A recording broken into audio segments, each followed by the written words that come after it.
Ladies and gentlemen, welcome back once again to Samuel Adams Returns. Those Anti-Federalists, they did. They absolutely had it right. And this is Tom DeVos, your host, and I am delighted to be back with you again this weekend. Oh my goodness, so much is happening. As always, there's always more to talk about than anybody has time for. But I wanted to get us back kind of on track to what I was saying that I was going to dedicate this year to. And I am delighted that we'll be able to continue to bring hosts into the program, not host, guests. I'm the host. Maybe, I don't know. I don't know if I'll ever have a guest host, but we will have guests and just bring them into the program. Our guest last week was very intriguing. He also, that being my friend, none other than John, and he sent me his book. He did a great interview last week. And, when we take a look at John Trudell's background, I'm telling you, it's pretty interesting. He also sent me some information that I am doing some investigative reporting on. If I get all the resources I need, it'll be interesting to see how that develops, especially for Arizona. Should be interesting. But what we're talking about this week is none other than, as I opened with a comment a few moments ago, the Political Theology Unmasked and Richard Baxter. And I know that some of you have no clue who Richard Baxter is, so we're going to talk about that. He is a 17th century divine, and that does not mean that he is a divine, but what it means is that he is a Puritan leader during that period in the 1600s, known as the 17th century. And I think it's very interesting as to what he has to say around the idea of political theology, political philosophy. So we're going to kind of delve into that a bit. But one of the key areas that we want to talk about is unmasking the mask. And my goodness, there's so much out there. And it kind of ties into this whole idea of the political theology, because as I stated in that program where I opened us up this year in political theology, is that what's your religion? And then a number of programs back, I asked, is God the same yesterday, today, and tomorrow? And if he is, the majority of pastors are not preaching like that, nor are Christians living in that. I was talking to a friend of mine in the local Ohio area, and he brought to me some very interesting information about his neighbor. And I believe it's his neighbor who is a elder at a very prominent church, and that elder's wife was having a conversation with my friend's wife. The very sad piece of that conversation is that the wife was in absolute fear of this Chi-Com flu. She was so afraid of it that she was physically shaking, as my friend related this to me, and she vowed. Now remember, when you go and you read the Old Testament, and you read, and this is why it's important to understand that God is the same yesterday, today, and tomorrow, because when you vow something, that's pretty powerful in God's perspective, in God's economy.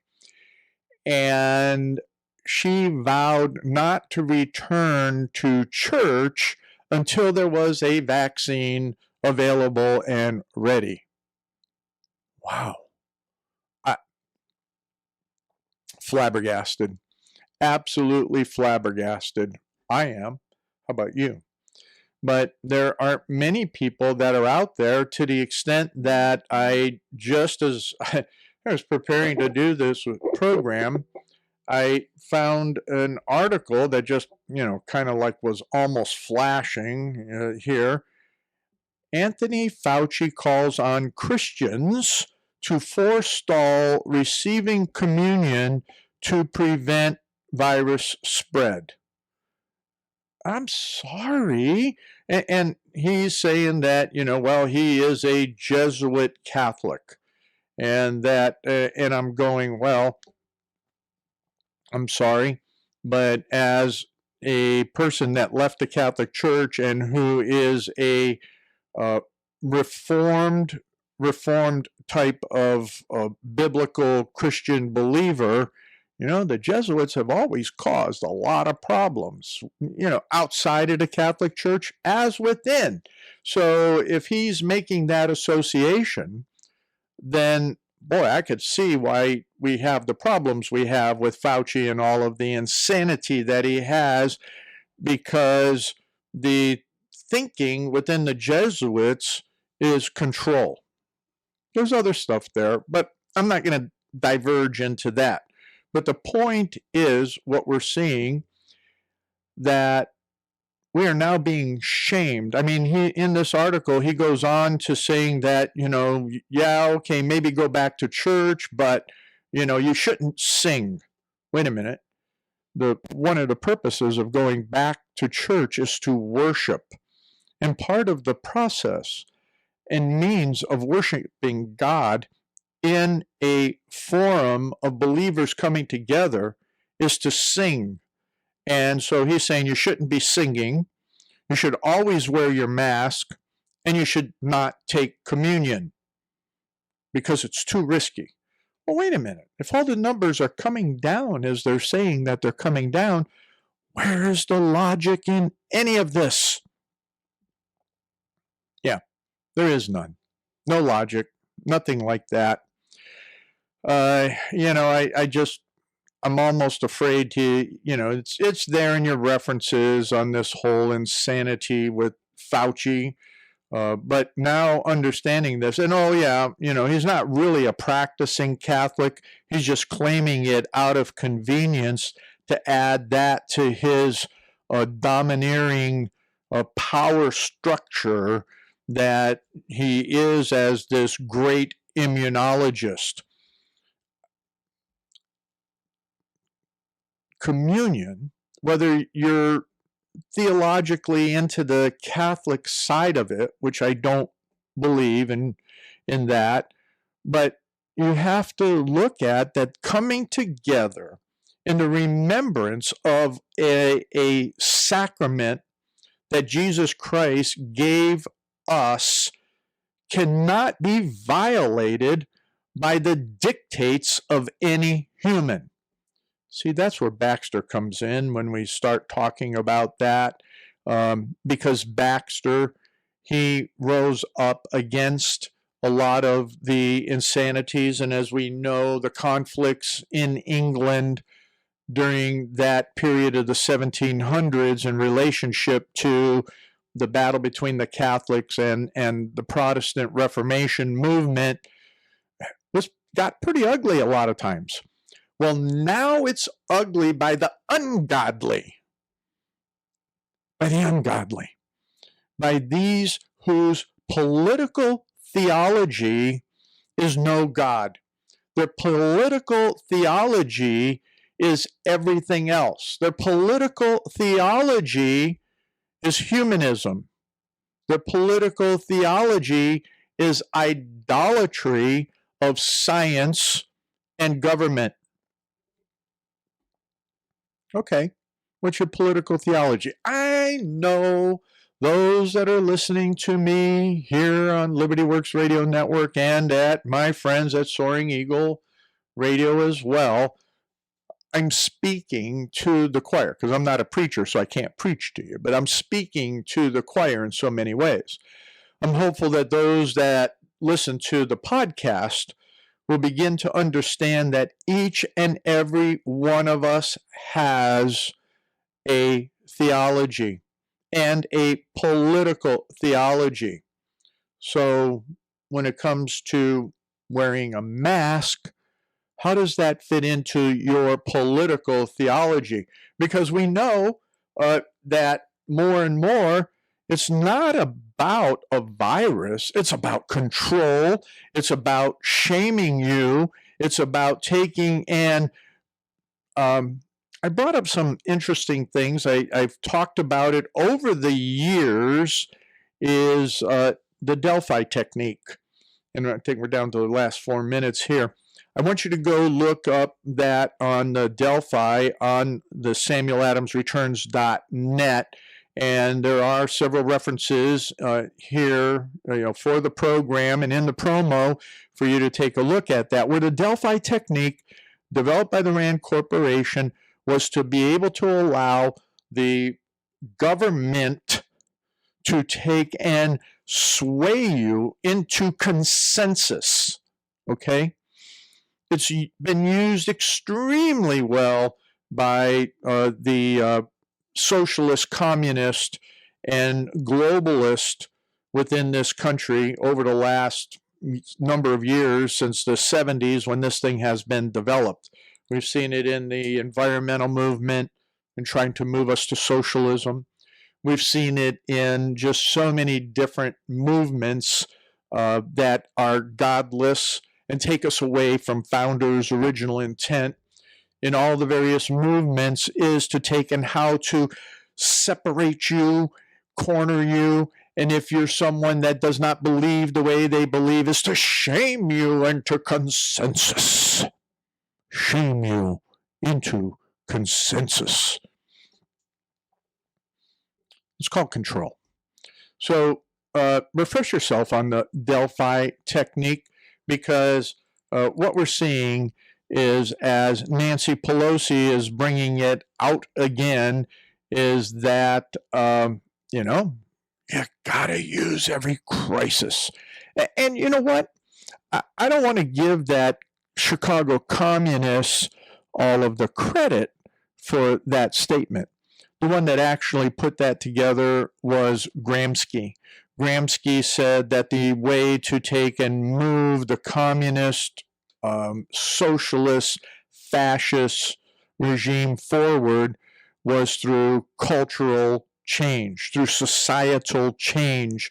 And the way that you accomplish that was to take advantage of every disaster, every milestone that would come up, every act that would happen that you could use, like a pandemic, every opportunity of a crisis to take and move a country, a city, a county, a state closer and closer to the absolute power of the godless communist globalist mechanisms.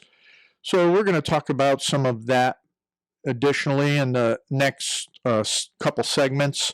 We'll probably touch on Baxter a little bit more coming up in the next segment. But understand that Sam Adams, he studied the Reformation. He studied these folks as I'm doing my research and his writings in the book that I'm developing on the last Puritan. It is obvious that he had access to and read and understand these fundamental Puritan concepts that the likes of Baxter had preached. And we're going to talk about a lot of the modern day pastors who use Baxter from a position of a pastor's pastor. But we've got more information than that as we're going to come back into the next segment.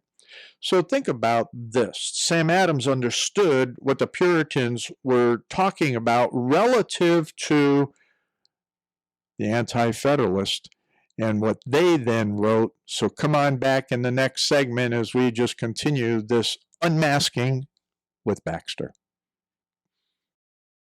Ladies and gentlemen, welcome back to this second segment of Samuel Adams Returns Those Anti-Federalists. They got it right. And this is Tom Levolis, your host. And I am delighted that you are listening here at Liberty Works Radio Network, where liberty does work for you. And you know, there's so much fantastic programming during the week that I would ask that you continue to check it out, get on there, listen to it, and do what? Find that button. Find that button and hit that donate button and participate, because this is a listener-funded network, and we sure do appreciate you being a part of it. Now, I want to make an announcement here. I'm going to make an announcement in the beginning of the third segment as well, is that coming up here in July, and I believe it's July 24th and 25th. Let me check my calendar as we're speaking. Yes, July 24th and 25th. It is time again for the Go There Conference, the Go There 2020 Conference. And Dr. Mike Spalding and his wife Kathy are hosting that once again. But this time, because of all of this insanity around the Chi-Com flu, we will be doing that conference virtually. So I will be getting the appropriate links up here for you. Please check back at samueladamsreturns.net to watch for those links. And if you want to, go and search for Go There 2020 conference. It's Go Therefore 2020 conference. I will be one of the speakers. The theme of the conference this time is asking the question, what now, church? Based on all that has been going on, and what we just heard from Fauci and all the others is that what do we do? Where do we go next? And what should the church be doing next? Well, I will be participating, and I am taking on that historical perspective. And in that historical perspective, I will be elaborating that the church isn't what they should go do next. It's what the church has not been doing that's gotten us into where we are today. So should be interesting.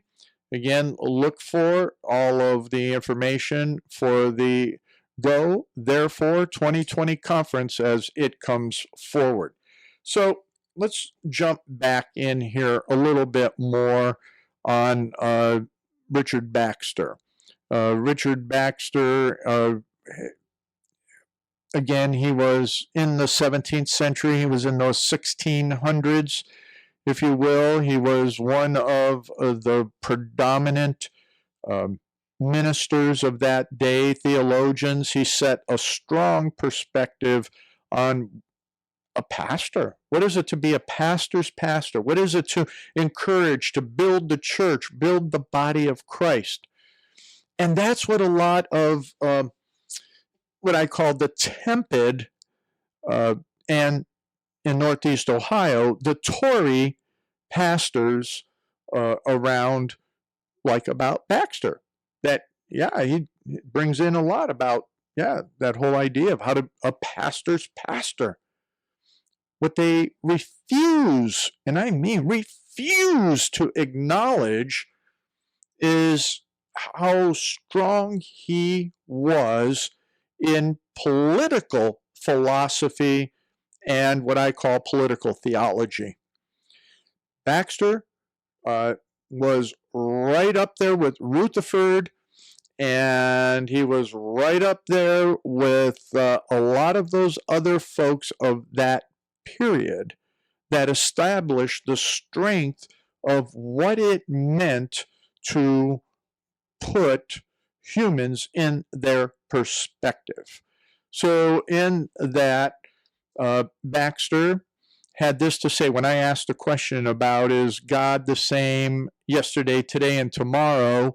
To me, the answer is unequivocally yes. That means that based on the new covenant of Christ fulfilling all of the sacrificial components of the Old Testament, of the Mosaic law, that did not eliminate the rest of the moral law, the rest of that which is societal, that which is governmental. Baxter, he rejected a pure utilitarian social contract theory of the origin of the state. A political government is rather a part of divine constitution of the cosmos. He said this. He says, all government of men is subservient to the government of God to promote obedience to his laws. Wow. I mean, that is a lot of, not being legalistic, but how do you fulfill the Ten Commandments? How do you fulfill the basics of the moral law if you are not subservient to God? How do you have a just society if the leadership is not subservient to God? Baxter had a view that is like this, that defends the theocratic position, if you will. He goes, they convince me how unfit we are to write about Christ's government and laws and judgment, etc., while we understand not the true nature of government, laws, and judgment in the general, and that he that is ignorant of politics and of the law of nature will be ignorant and erroneous in divinity and sacred scriptures. Whoa, whoa, whoa, whoa, whoa, whoa, folks. I take that in that if your pastor isn't awake to what's going on politically and understands that from that perspective of God in nature and those laws of nature and politics, then that's why we have so many rooftop Christians. That's why we have an elder's wife shaking in fear and worry until there's a vaccine for a virus that in all intents and purposes statistically is a very, very, very bad flu. Not negating that it's a very, very, very bad flu that targets those with compromised systems, which are a lot of older people. I'm sorry, the rest of it is, why then do we have people that do not fit into that, what do they call that category, Kat? That selected category of people that are compromised or whatever, Why is it that people under 65, why is it people under 35, why is it people that are parents forcing their children to wear masks when we know that, they're not going to have a problem with it. Very, very few will. And even those over 65, it's like 0.26%. Wait a minute. 0.26%. You see the math? 0.26% of those that are in that most vulnerable category will die from the virus, which says that the majority of people will recover. Which brings me to, like here in Ohio, Amy Acton, the health director, is refusing to give the correct data to even the legislature, that the legislature has to put a whole bill in that is mandating all of the statistics instead of just the fear statistics. We want to keep you afraid. We want to keep you separated. We want to use the Delphi technique on all of society so that we can define a new normal that you will comply with. And two, church, don't give communion or sing praises to God because you'll spray and there are those people, when they sing, they spray. It's not just their words. Hey, I got washed in the back of the neck one time, but you know what? Praise God. No, they want to define the ungodliness for the new normal. It's all about control. In fact, in your references, you will find there an article in the Federalist, which I thought was extremely well done, by a young lady by the name of Molly McCann. Molly McCann happens to be a counsel. She works with or for Sidney Powell's firm. And then when she's not doing that work there with Sidney Powell, who's representing General Michael Flynn, she takes and she works as a director with the Conservative Policy and directs the Phyllis Schlafly, Virginia Constitution Center.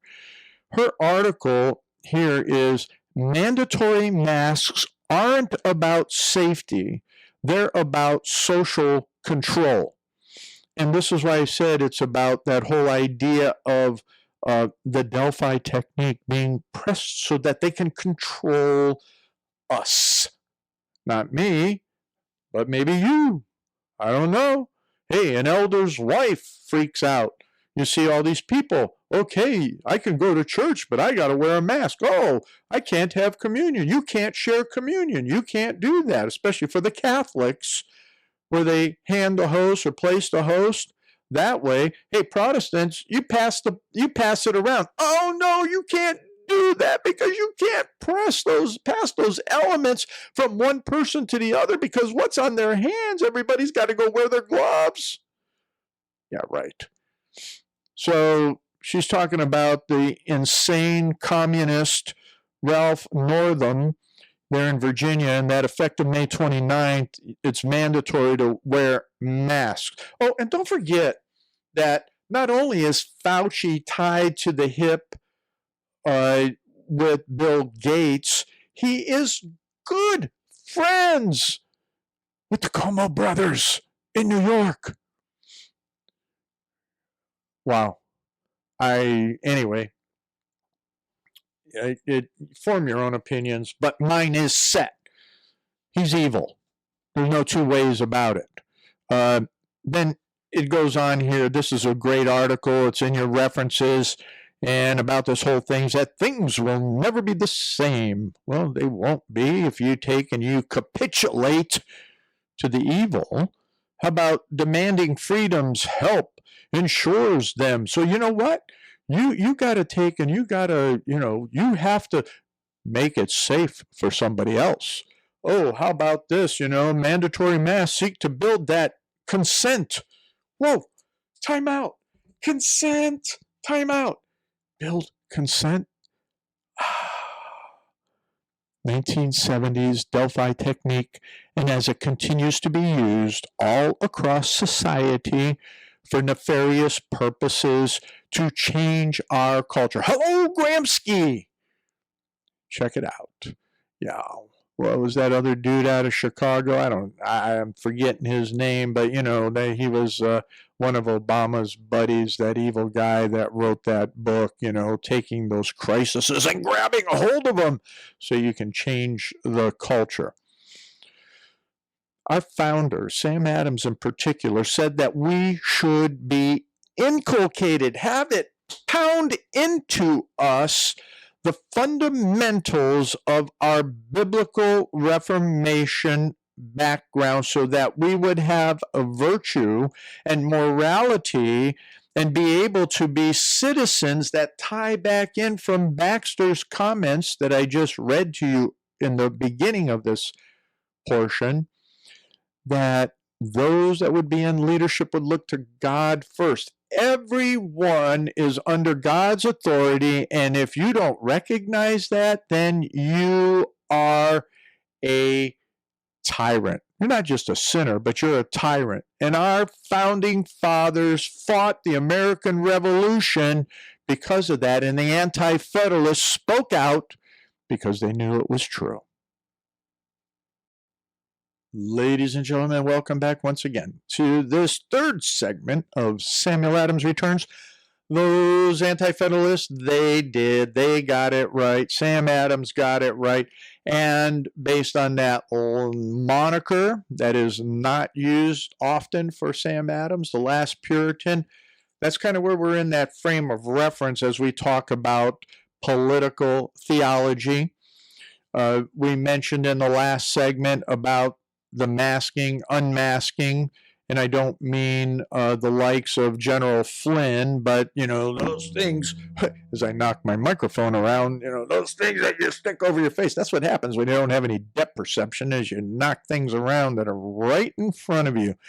Anyway, we're talking about Richard Baxter from that time of the 17th century, what that all means. But I want to bring you back to a moment here and say, hey, welcome back, all my friends from Soaring Eagle Radio.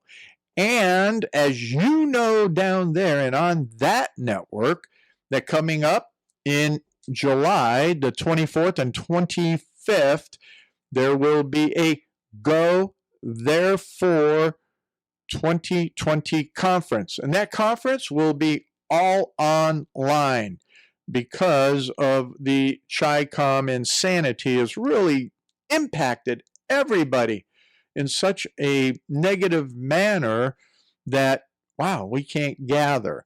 But you know what? That's okay. So information will be forthcoming over the next weeks as to how you can sign up for that and what it costs to participate virtually in that. And yes, I will be one of the speakers. And so we will just look forward to the rest of that information. But you know what? You may want to use your search engine and take a look for Go Therefore 2020 Conference. All right, so let's jump back to House Speaker Nancy Pelosi said during a press conference on Wednesday that every crisis is an opportunity to advance the leftist agenda. Hey, these communists aren't even hiding it anymore. They're just coming straight at you. And they are, with the help of the governors and the media, as you hear from all the pundits out there, taking advantage of it.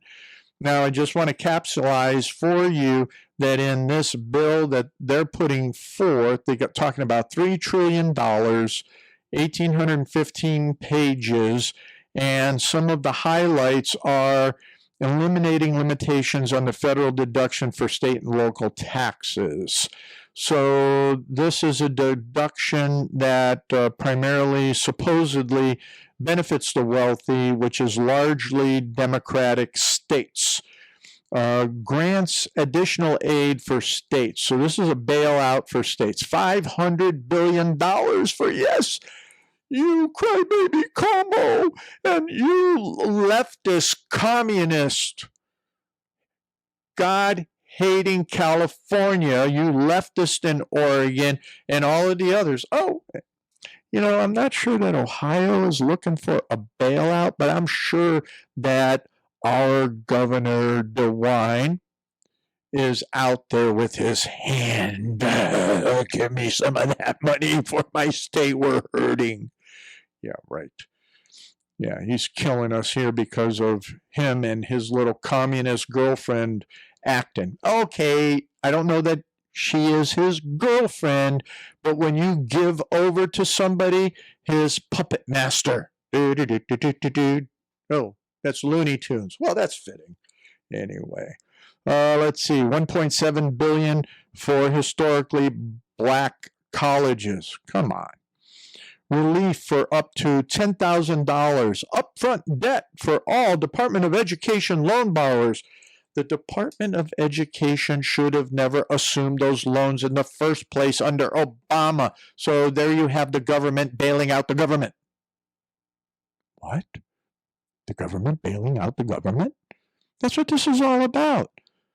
Oh, you are now slaves. Your generational slavery is in place for the next 5, no, 10 generations are enslaved because of these coronavirus bills. And if this goes through with Pelosi, which Trump says he will veto it, which I don't know, hope it never gets through the Senate. They're saying it's dead on arrival. But this is continuing to put your greatest, deepest posterity into slavery. Mandatory early voting in every state, mandatory mail-in ballots for every state. You know what? That's how they will do, as I keep saying, and not a shot is fired in Czechoslovakia. They will completely take over America and take us totally into communism. Oh, but the elder's wife won't even go back to church until there's a virus. Oh, the churches, where are you? Vaccine. Oh, they got the virus. Well, the vaccine is, like John said last week, brought up a good point. I was saying virus should be vaccine, but as John puts out, hey, just don't forget, folks, that a vaccine is a benevolent injection of a virus. Okay, with that. Let's see. Allow the wealthy people who make money from dividends and royalties to claim earned income tax credit. Boy, that's sick. That is absolutely perversion.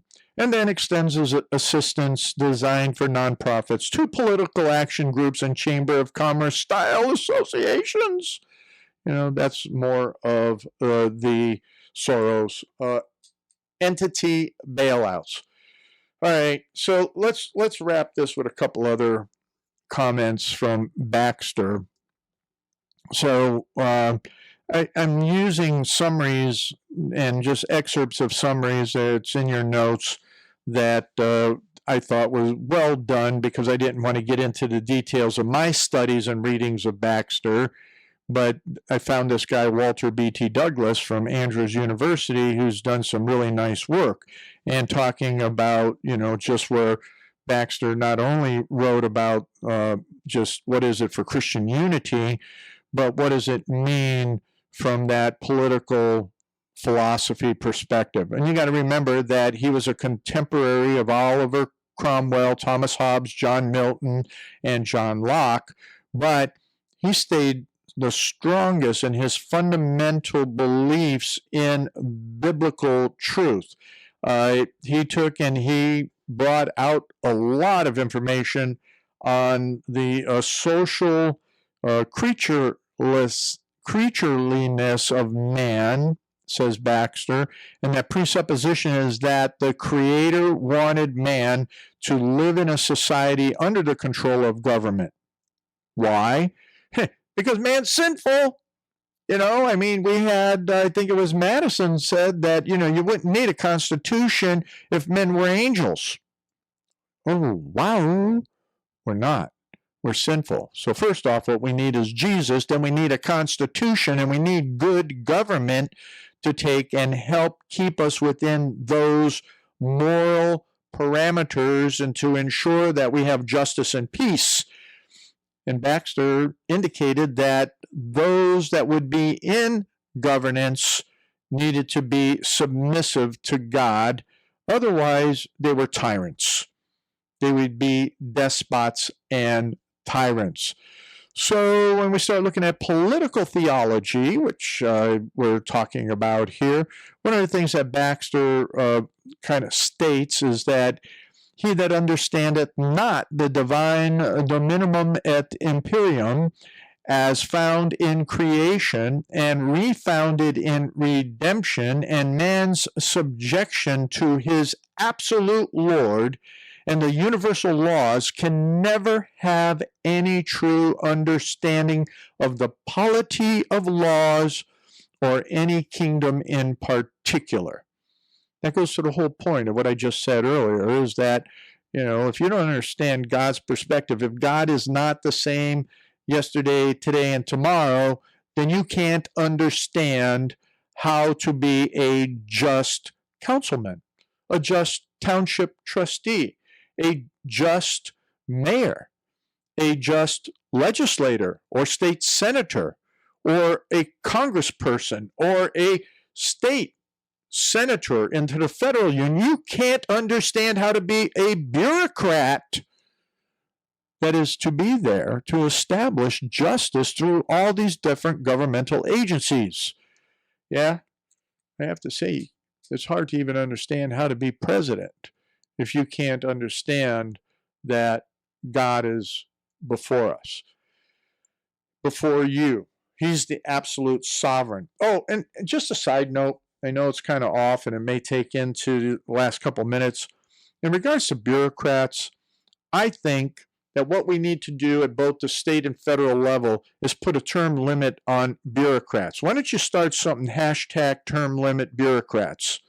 Because we have the Faucis, we have the Brickses, and I was going to do an open letter to Bricks, but everybody would laugh at me because when you go in there and just on the Wikipedia page and you look at her background, she rose up to be a colonel in the army. She was this, she was that. Now she's Obama made her an ambassador at large about the HIV stuff, and so she's credentialed. But I think she's an oath breaker. Having been an army officer, she has broken the basic trust and oath that we all have taken in the military. I've taken it 5+ times, and even as a civilian several times, to uphold the Constitution against enemies, foreign and domestic. And I consider a lot of the bureaucrats and Fauci domestic enemies because they are utilizing the what? They are utilizing a technique to bring you into consensus. And that shame on you if you will not wear a mask. Hey, Christians, you can't take communion. Hey, not that you can't, but, you got Fauci out there as a Jesuit Catholic, not that he's practicing, but, you shouldn't take communion, nor should you sing and praise the Lord. Anyway, back to Baxter real quick. The whole point on this is he understands the Old Testament. He goes through it. He even looks at some Augustinian perspectives. The fundamental truth is what Sam Adams absolutely understood as well. Your rights. Unmasking. Your rights are given to you by God, not by government. And Sam Adams said, you have no right. You have no right to give up what God gave you. Baxter talks about this. That's why he was one of the predominant Puritan fighters and brought forward concepts within political philosophy and political theology. What's your political theology? Humanism, socialism, environmentalism, ism, communism. You have one. What is it? How do you live it? How do you exercise it? And how do you take and try and get others into that greater consensus around it? Folks, I did a lot of research and looking at doing this program, and I was going to put up, somebody said, oh, Tom, you should use your voice to speak about these things and how wearing a mask is important. Well, I can't talk about wearing a mask being important when they're trying to change our nation, our culture, everything about us, destroy our religious freedom, number one, and bring us into consensus, a new normal. If you follow the Delphi technique, that's exactly what they do. They go, boom, here. Okay, bang, down. Ooh, boom, here. Oh, okay, you agree here. A, B, C. Oh, boom. Now you get the consensus. Sam Adams said that tolerance was evil and unconstitutional, and so did the anti-federalists. That's why they knew that they could use the enemy could use the Constitution to destroy you. Come on back next week.